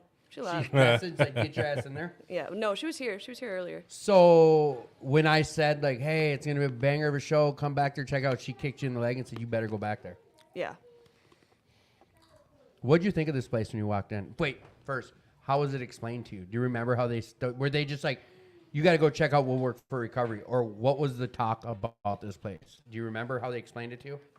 They didn't like it because they don't like talking in front of people. So they said you can get the ticket, and if you get called on, you can just not stand up. Which mine didn't get called on. It did? No. Was there any that you wanted to talk? No. Oh, really? But then my sponsor said Kat said I had to do this. You know what I mean? She's like, oh, you're still gonna talk, and I didn't know what she meant. This ain't shit. It's really, honestly, like, I always tell people, I have this one kid, Sam, who's like very involved in like, he's the chair at MINAC, like, he's involved with all this stuff. Tons of people. He gets in shares in front of meetings. I had him on the show. He's like, it was like he's in a rainstorm. I don't mind standing in front of people or Just talking. pouring sweat. I'm like, what are you worried about, bro? It's like, there's just four of us talking about how we used to be junkies. Like, this ain't shit. Versus, like, whatever. So, how would you explain? All right, this is a better question. How do you explain this place to someone who hasn't been here? When you go back to your sober house and there's someone there who's never been here, and you're like, you got to go check it out. It's like, How do you explain this place? It's like a biker garage, but it's chill. It's good vibes. Yeah, super good vibes. Or like Zorba's, if you've been to Zorba's. Explain like that. No, but it's good people. No. Pizza. Okay. Pizza. So you're doing inpatient right now or outpatient? I just got out of Teen Challenge on Monday. Nice. Yep. Teen Challenge is dope. Yeah. What'd you do? The 30 days, 90 days, 180 days? What'd you do? 47, but who's counting? 47, 6 hours, 3 minutes. And That was very specific. Yeah. Um, Yep. That's what I told my PO. so Now I'm at New Way. can you, I know what it is, but Teen Challenge, it's a faith-based, or explain what Teen Challenge is. It's the best treatment I've ever been to. It's faith-based. You don't get to smoke cigarettes, but they challenge you, like it says in the name. But it's just a ton of people who love on you. Like, they love on you. They go and teach you how to have a relationship with God. Walk you through the early stages of recovery. I don't know. It's the best. You get like a psychiatrist. I don't know, a team of people who actually care about you. That do really, literally give a Like shit about you. they just say they love you all day. Yeah. Like, which location, were you downtown? Minneapolis. I don't know what the location is. Yeah, at Minneapolis. Yeah. You lived there, right? For that 47 days? Yeah, you're in a little. Were you there apartment. during the gala? Did you go? No. Oh, damn. No. It's 1501 Nicollet. Look at this guy. Did you go there too? No, I knew a lot of people there. I've been there.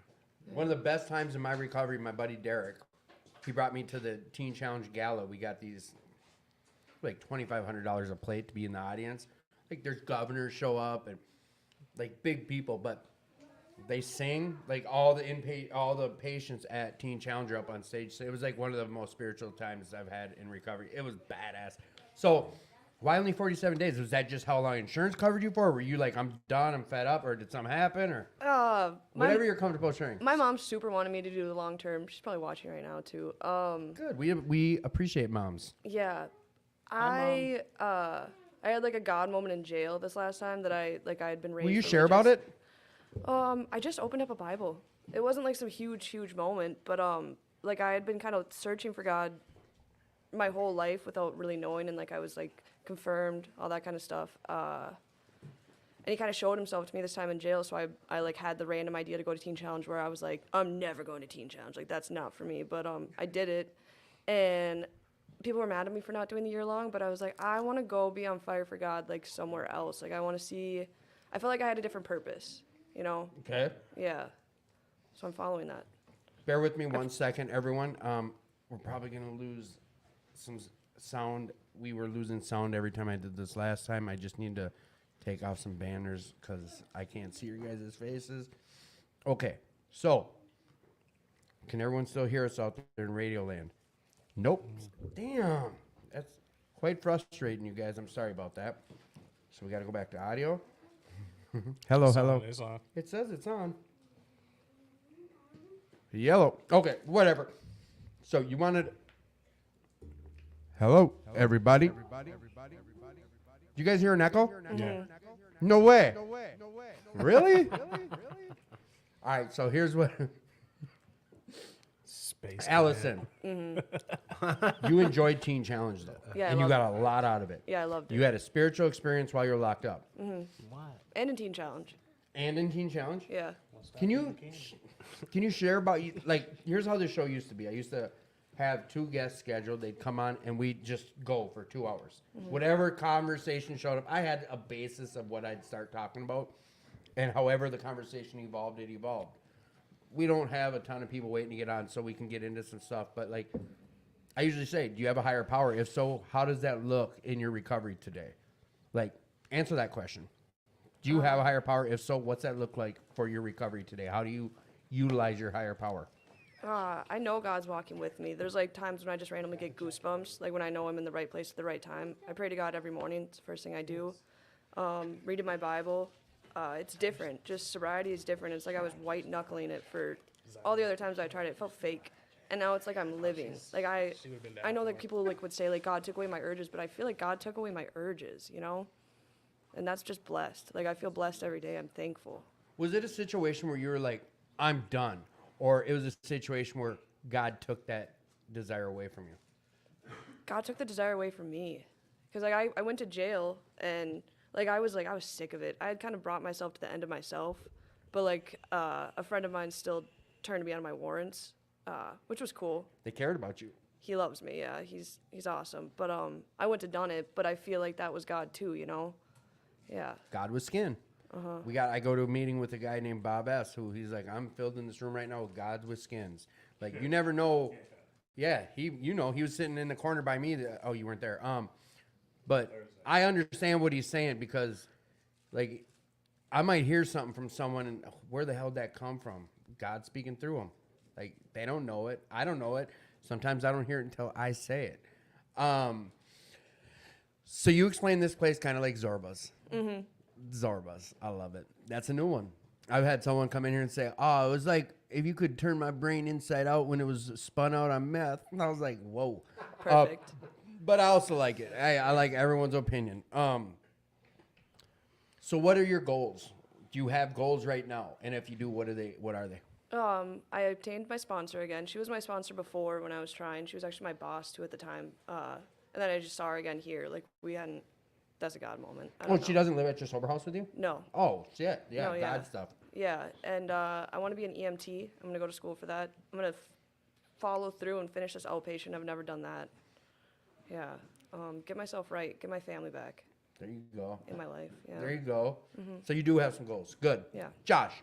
What's going on? Do you have a higher power? Absolutely. What's that look like? What does my higher power Yeah, look like? stay on that mic. Don't touch. No, I'm sorry. I didn't. Don't touch. No. Don't fucking touch it. No, Hey.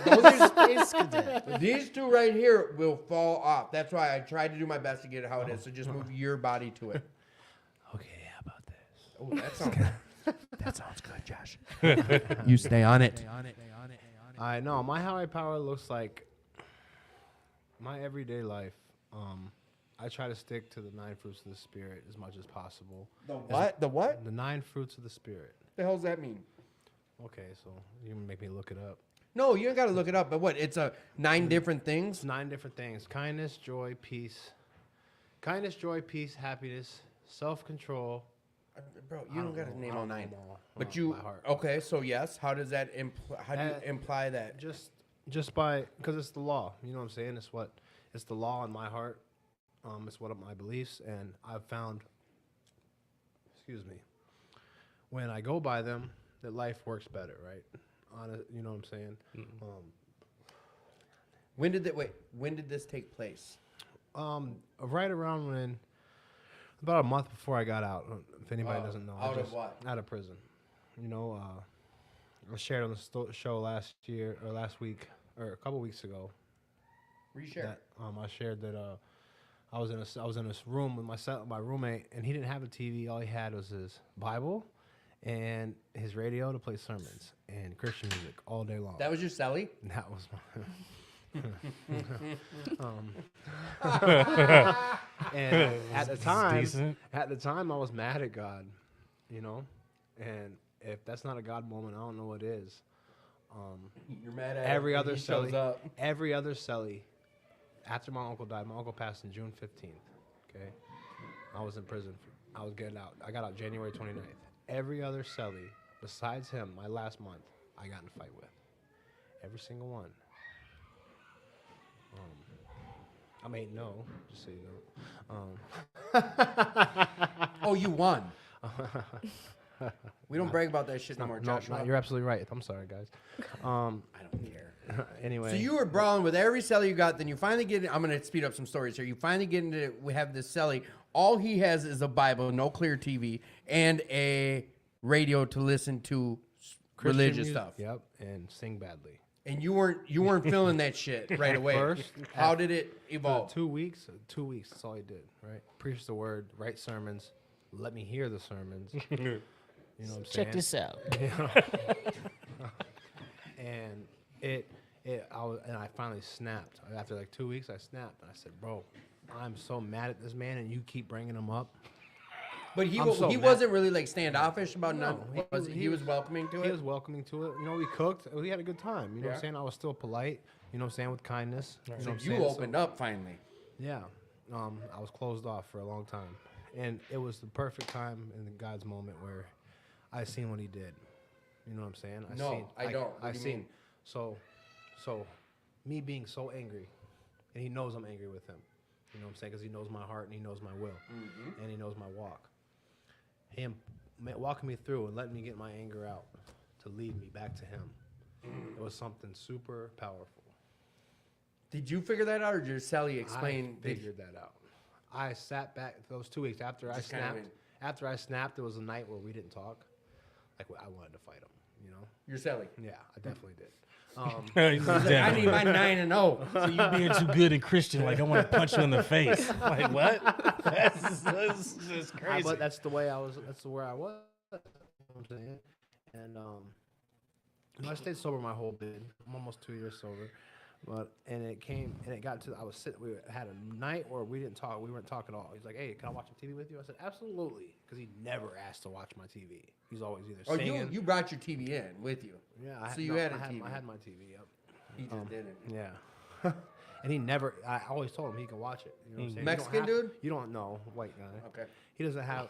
I'm like, you don't have to sing. It's it, valid in you my know? mind. Why I asked. it just don't. You don't Irrelevant. wanna- In my mind, there's a reason, and I'll get to it.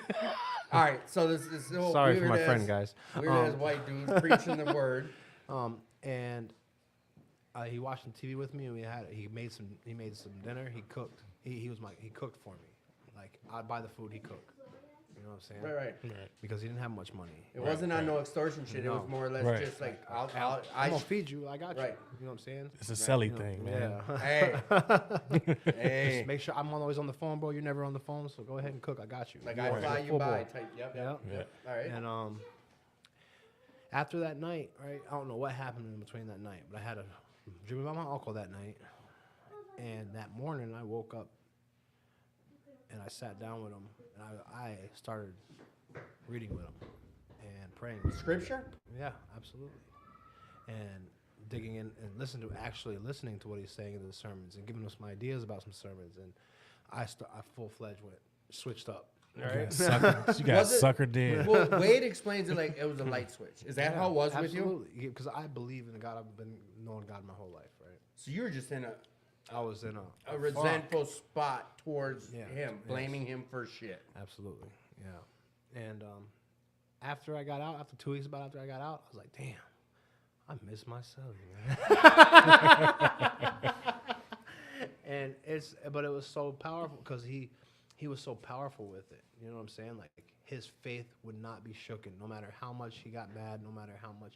And that's what I miss. I miss that. You know what I'm saying? And he inspired me. Like no matter what happens in my life, no matter what hardship comes, like you're sitting in a position that, you know what I'm saying? You could be sitting in for a while. Yeah. How long was he down for? And the biggest thing was I read his report too. See, I don't think he did it, but he has one of them cases, you know. Oh, okay. You know Show what I'm me. saying?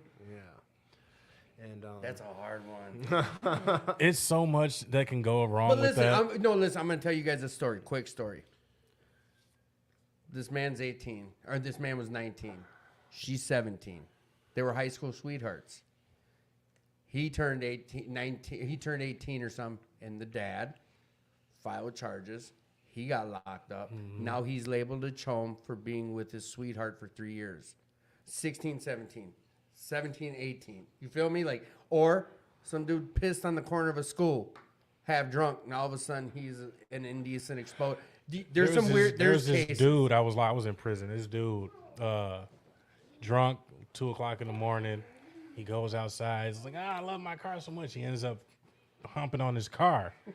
Police sees him. Boom. He has one of them charges. He's within 1,000 feet of a school. Right, right. I'm like, but that's right. There damn. are, and if you get his paperwork, but like, that's a tough one. And I read it, and you know what I'm saying. At first, everybody, you know how everybody is. Right. in the Yeah. joint, like, hey, bro, you know he Right. Yeah. So I was like, hey, bro, let me see your paperwork. You know what I'm saying? And I read it, and I'm just like, man, this is kind of fucked up, bro. Yeah. Like she got you messed up, bro. It happens. You know what I'm saying? Or is that resentful woman? Yeah. That'll be like, you know what? Yeah. It happens, man. but there are legit. And I mean, it can't. Yeah, there's definitely legit, but I don't believe it. I can't. You know what I'm saying? and you I know see it what? in his Hey, heart. did that affect it? It really, if anything, that tested you. It changed my walk because my biggest thing was if I didn't want to come out mad. That's one thing I did ask him for. You know what I'm saying? God I or didn't your wanna- room, your my, cell? Oh. My God. I was gonna say your celly don't have no juice like that, but No, I'm not worried about that.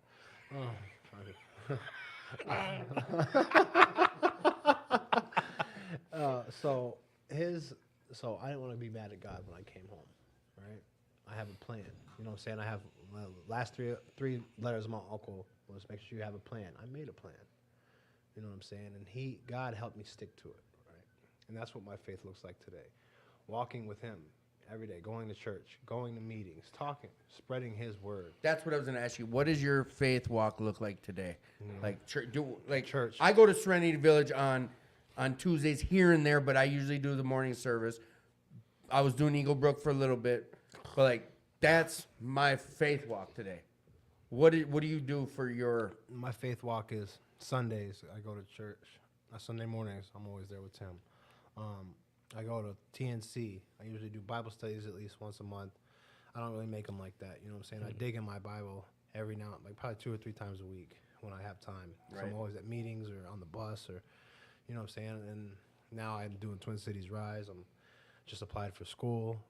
Just had an interview that got canceled today. Not for the cancellation, but Yeah. hey, That's probably good though. You know, I looked at it, I applied for it, but I don't look at the negative things as everybody else does. No, I look we- at it like, okay, Hey. so you don't want me to work right now, God. I got Right. it. You know what I'm saying? Well, listen, Rob got his motorcycle stolen, and everyone's like, "Ooh, we're gonna get him." Da, da, da. He was like, "No, I probably would have gotten in an accident and died." Like God made sure my bike got stolen today because of. He wasn't mad. He got it stolen twice, bro, Oh yeah, I heard. and he you got told him me about back that. both times. Yeah. Both times. Mike, what is your spirituality looking like today? These guys behind me. All right, then what does your and, faith look like today? Because I know my faith is in my community, and I gotta reach out more and everything like that because I'm a loner. Going to meetings. Sorry to laugh. Well, you know what? Wait. You know what? No, fuck that. In the last month, how has that changed? Because you're not as shut off as you were when I first met you. No. What changed is I had to accept the fact that I'm in this situation. I have to enjoy the process that I'm going through, and there was a reason for it. So, and I'm willing to do anything to get my girls back, and they want me to get them back because once again, I'm the only parent that they have. Damn, I wanted you and Brian to get into the CPS talk too because you're both on the same page. Like I've never heard you say one bad word about CPS. No, when I first got CPS, when CPS got involved, I was already locked up. And I got like a stack of papers, and I snapped on the first lady I talked to, like, what? I'm about to get out right now, and I'm about to go get my kids. Like, they've been in my life the whole time. Fuck you, lady. Right. And then the next lady I talked to was my caseworker. And she's like, it's not what you think. We want you to get back with your kids. And we're willing to do anything for you for that because we know that you're the only parent. So she made me get a better understanding of what was going on. I was gonna yell at your kids or your nephew. Play nice. Play nice. He was playing nice. I know. I'm just reckless. Nah, he's being good. So your whole views changed on a lot of things in just a mere 2 months. Yeah. Because you were down for a little bit too, correct? Yeah. I was getting extradited from 4 different states on cases I had going through the Midwest. So You're still dealing with legal ramifications and stuff? yeah, I'm on probation from Wisconsin right now. Okay. Like, do you have pending charges right now, or? No. Okay. So you're No. dealing with stuff. I mean, that's usually a yes or no question. But like most people know, like, nope, yes. It's all good. But I can specifically speak from my side of the street about your recovery. And like, I know you're working on recovery. Like, that's a big part of your life right now. Correct? Yeah, it has to be. And I was hopefully for the rest of my life. It's going to be for the rest of my life because they're watching. My girls was watching. None of these is me. Okay. No. Who the hell? Hang on, I'm looking at some frauds online, guys. You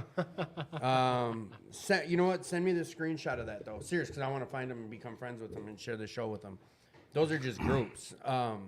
If you go to anyone listening, feel free to share this. There's a little arrow next to the comment section on your screen. If you hit that little arrow, it looks like a right-handed turned arrow. You can share it with all your buddies in Messenger, or you can go down to groups and share it in groups. I don't know. I'm not tech. I need a tech guy. Jake's our tech guy, and he's not here tonight, but he will be back, boys and girls. What, Allison? Allison, right? Mm-hmm. I didn't forget. I'm good. What do you do? How long have you been doing recovery? Are you in recovery for? No? Did you say? Like almost 3 months. 3 A little months. over 2. Do you have urges Right now. right now? Not right now. Oh, I thought you said right now. I'm like, Yeah, and I was talking to my roommate about that the other day. Like, I'm waiting for like the other shoe to drop, and she's like, it just doesn't sometimes. Like, it just, because it was so hard for me to even get to this point every other time, like white knuckling. well, yeah. here's the thing. Like, you've got now, like, you've had that spiritual experience, a couple of them. But everyone's story is different. What I've heard multiple times, those people that, like, you stay doing this, stay involved, stay at meetings, more meetings, commitments, service work. That other shoe doesn't drop. There's a new shoe now, a new normal. Like, it happens. Like, don't expect for it to happen. Do your best not to even think about it. Like, just enjoy where you're at today. It's just piece of advice type. What someone said to me. Staying in the moment, being mindful. Yeah. Don't worry about tomorrow. Right. Yeah, I Like know. there's this thing. It's a question. Where does it become?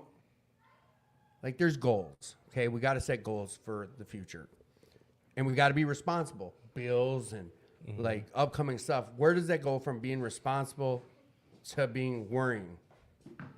Like, I don't need to sit and worry about tomorrow.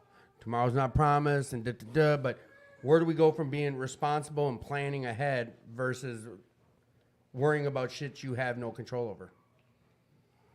That's the state of mind that you're in and thinking about the negative. That is what I've come up with. You have to stop thinking of problems as, well, situations as problems. Think it's just a moment to evolve. A problem come along, good, every single time. Yes. It's I good. like that. It's good because it's gonna test you. Every problem or situation is a test, and you take it on full head on. I agree with you. There's a Jocko and like David Goggins. There's some motivational ex-military guys, but like that Jocko always says, like, he has a whole little, I don't know, like a 2-minute meme video clip, but he's like, you fail? Every time I fail, good. Yeah. You tell me no, good. It's a problem, good. Good. Yeah. Yeah. Every time something a roadblock, good. It's a spot for growth. Josh hit on it too, big time, about like finding the positives. I can sit and point out a gang of shit I don't like. I can find reasons to leave, no matter where I'm at. I can find a reason not to like something. I'm good at it. The tone of your voice, or the way you lace up your shoes, anything. I can find. Dang. But like, oh, you are wearing laces. All right, but See, the way you lace up your shoes makes me want to go. Them fuckers are straight laced. What are you doing? But Paul said some stuff here once at Will Work for Recovery. Like, some people lead like, oh, this isn't conventional, and like, you guys are doing meetings this way, and too many people talking out of turn, blah blah blah. Like, yeah, I can find some shit I don't like about anywhere I go.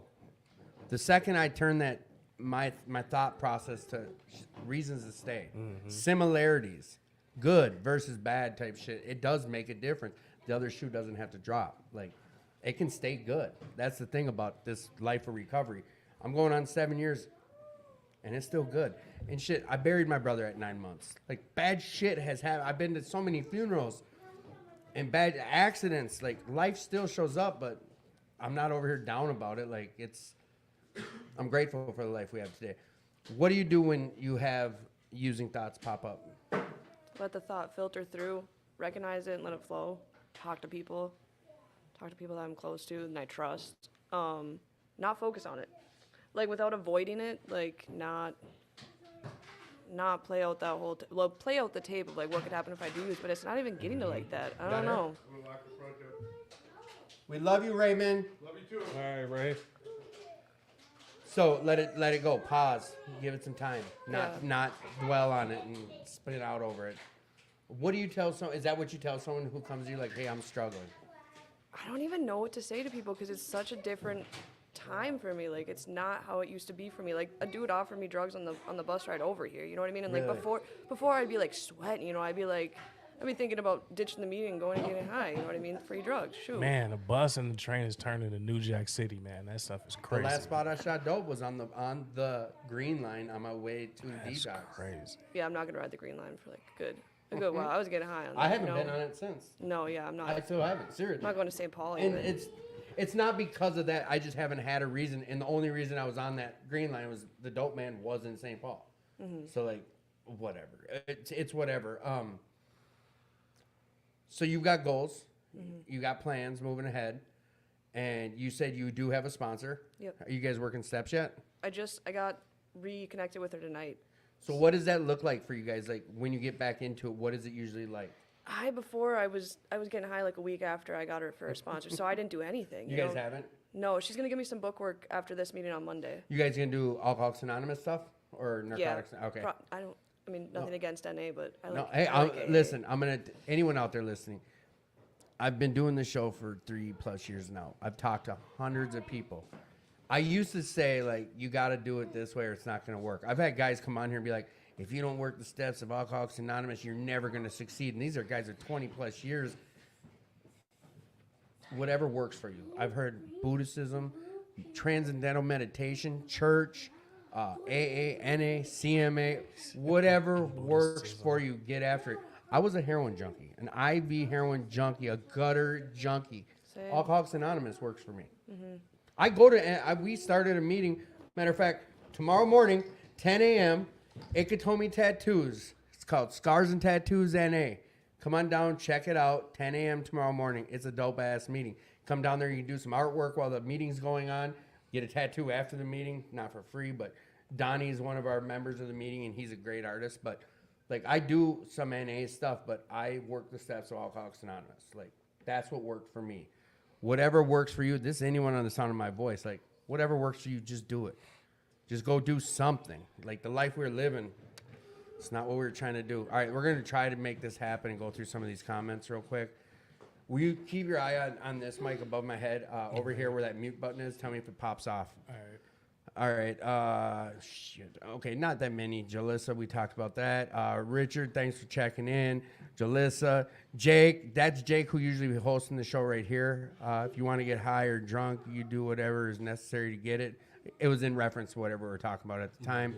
Jamie O, good looking. Jake with another statement. JZO, big brother, good looking. Josh W, sitting in the house, put his number out there anytime, night or day. Feel free to reach out to him. Right here.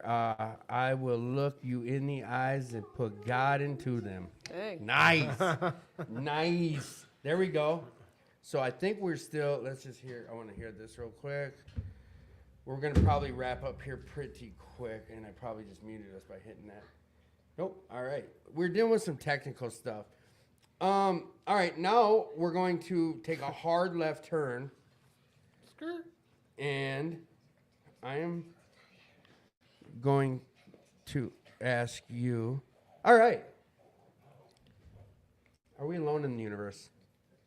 Shoot, what do you mean by that? Is there other life out there? I don't know. I would always pick my my counselor at New Way. I would like to talk to them about that, like aliens and stuff. Yeah. I think. Well, I mean, the government released documents saying that they've had What do contact. you think? Yeah. You No, we're not alone. We're not There's alone. definitely other stuff. Mike, what do you think? Are we alone in the universe? We would have to be very conceited to think that we are alone. I like that. Josh.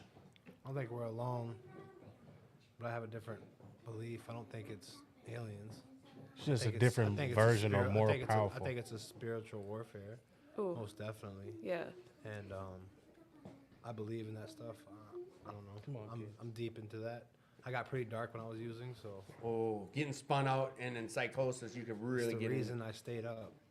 I can't wait to see them motherfuckers. Hell no, you guys are me so sideways on that shit. I'm on some like Rick and Morty shit. Like there's There's different 10 versions of us. billions of us still Yeah. sitting here right here, but you got a green nose Yeah. and he's like crooked in the neck. I, Just- I oh, believe it because I had an experience myself. So come I'm on, like, what? How many on day what? Day 9, day 10? I don't do that. I don't stay up like that. I know I don't either. I would never. So like me and my homeboy, we was smoking a joint, and you know I was out in the like Coon Rapids. There's no city lights, so you can see the sky clear. Yeah. And I'm like, oh, what is that? He's like, what? I'm like, just stare for a second. We saw the stars slowly moving. And I'm like, dude, I think the star moving. He's like, I don't know. It tapped the other star, turned red, and zipped off. I threw the joint. I was like, yeah. And my dude, he don't believe in nothing. He just believes, in vibrations and all this other stuff. I'm like, dude, what the fuck did you just see? He's like, what did you see? I say, don't fuck with me, dude. What did you see? Bro, listen, nowadays, like with the drone tech, it's hard not to believe there's some weird shit up there with technology, but It was the government. I guess. It was way too high. And it zipped off way too fast for the government. They were just talking about like NASA, that's their space stuff, that they wanted all this extra money to, because it's NASA who claims like there was no extraterrestrial life, but now they want all this money to study it, but then they had to call them out in Congress, like, I thought you're the ones who said there was nothing out there. Biden approved it. Yeah. Biden approved an We don't go to politics here. yeah, no. So here's one of our favorite questions. Any superpower in the world, what would it be? Oh, what would your superpower be? Oh, Invisibility, probably, so I could just go do stuff. Yeah. I've had a few people say invisibility. What would your superpower be, Josh? Yeah. No, No, I'm you the went host. straight I'm to trying to you. remember what I said the other day. Come I up just with said something I else. had this question with my girl. What's on the heart? I forget what I said. Mike, what would your superpower be? I said teleportation one time, but I'm switching it to mind reading. I was gonna say that. Mind reading. Yeah. I still like flight. I want to fly. I want to be able to fly. Someone said transport, but I just want to fly. Has Yeah, with anybody that- ever seen The Conjuring? The Yeah. Conjuring It's a movies? scary movie, I right? want her superpower. What, to And that's find not ghosts? even a superpower. That's not- real though. I know. To find No, that Warren. just to be able to Ed, touch Ed all- and Lorraine Warren. No, Yes. just to He, be he able- writes good books. No, he wants to Just be able to to be- touch something and know what was around it and where spiritual things is going on. That's what I want. Oh, so you'd be like, Cool. I know who to kill. You know what I'm saying? I know who killed him. I charge the government so much money. Yeah, yeah. remote Who killed who? viewing. What does that mean? Do you know? Remote viewing. Yeah, I read his books. Ed Warren. Yeah, he writes good books on exorcisms. I kind of agree with you with that spiritual warfare thing. You know. Oh, that's real. I still think there's aliens though. Yes, No. there's only the battle on I the don't earth know. and world is only good and evil. I've experienced. I'm kind of, man. I'll share a story with you. We were playing the Ouija board when we were getting high, and the girl in the back room blew her brains out, Yeah. and she was just playing with us, but she didn't say bye. We all said bye. Wow. Really? Yeah, Bro. it happened right away. It was Dang. so trippy. All right, so son of a bitch. Now that you brought that up, I gotta do something else. Damn Have you it. seen Nefarious? That one's good. It's about this like dude in prison who's he's like consumed by a demon, and it's good. You should watch it. Okay. You ever seen The Pope's Exorcist? Yes. Watch it. Yes. With don't tell me. God dang it, he was the one in where he fought the lion. Russell Crowe. Russell Crowe. Yeah, where he fought the lion. And I have another. If y'all want to cry, I cried for 2 hours during this movie. It's called An Original Angel, or Ordinary Angel. It's 2024. It is so phenomenal. Remote viewing is the practice of seeking impressions about a distant or unseen subject, perpetually sensing with the mind. Typically, a remote viewer is expected to give. I'm not going to open it, but they have remote viewers. The government. Yes. The government studied those CIA, heavily. yes. Yeah. Yeah, you know what? That's messed up. That's messed up. You know they have this new like thing that you put on each other's brains. It's like a couples test, and you can read each other's minds without talking to each other. That's Hell crazy. no. Is this something you heard about? I have a weird secret power. Like if I'm around people that's no good, so like other people will come around, and this is just in my mind though. People around me will start saying, "Hey, that person's no good. This, and this will be going on." Dude, so it's they're like I have a weird discernment thing that goes on. Dude, their conversations. Cool. It's not though. No. No, Why? because you would think you're tripping. Okay. You would think you're tripping. You're like, what? And you're like, Surprise. person's like, what? Sobriety is trippy. You're like on new levels. You know what Yeah, I mean? You so- can feel stuff. Yeah, and You yeah, don't like it. yeah. Sometimes I don't like it, and then like the person would start acting super weird. And it's like, yeah, this isn't a good person to be around. That's good though. It But you is, know. yeah.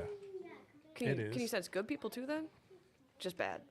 Just the bad people. So that means the people that's not getting that stuff around them, They're good. They're yeah. good. Just by yeah. So I put this up on the link right now. Not link, but Josh brought up some stuff. And just if you have any thoughts of like self-harm or dealing with any mental health stuff, suicide thoughts, anything, please reach out. Please, there's hotlines set up for it, 988. You're worth this life. You're worth this freedom, this happiness. Like, you deserve it. We're going to get wrapping up here. We're going to talk about gratitude, but for real, you guys hear me talk about it every week. We had about 10 guests on tonight. Everyone's talking about how their life's better and changing. Like, you can come get some of this. This is free for the taking. You deserve this life. Sobriety, a gram at a time. A gram at a time. A gram at a time. You just got to keep packing that bag up. Talk to me about your gratitude. I'm grateful for God. God first always. My recovery, waking up sober. My friends that are surrounding me that are actually trying in sobriety too. My mom, my sister, my family for not giving up on me. My mom almost not gave up on me, but she was losing hope. Probably so. putting her hands up like, what the fuck can I do? She was gonna block me on Facebook. I you know get what it. No, I no, get it. I get it too, but that one hurt. I'm like, but I get it. Social media, that's the times we're in. That's the times we're in.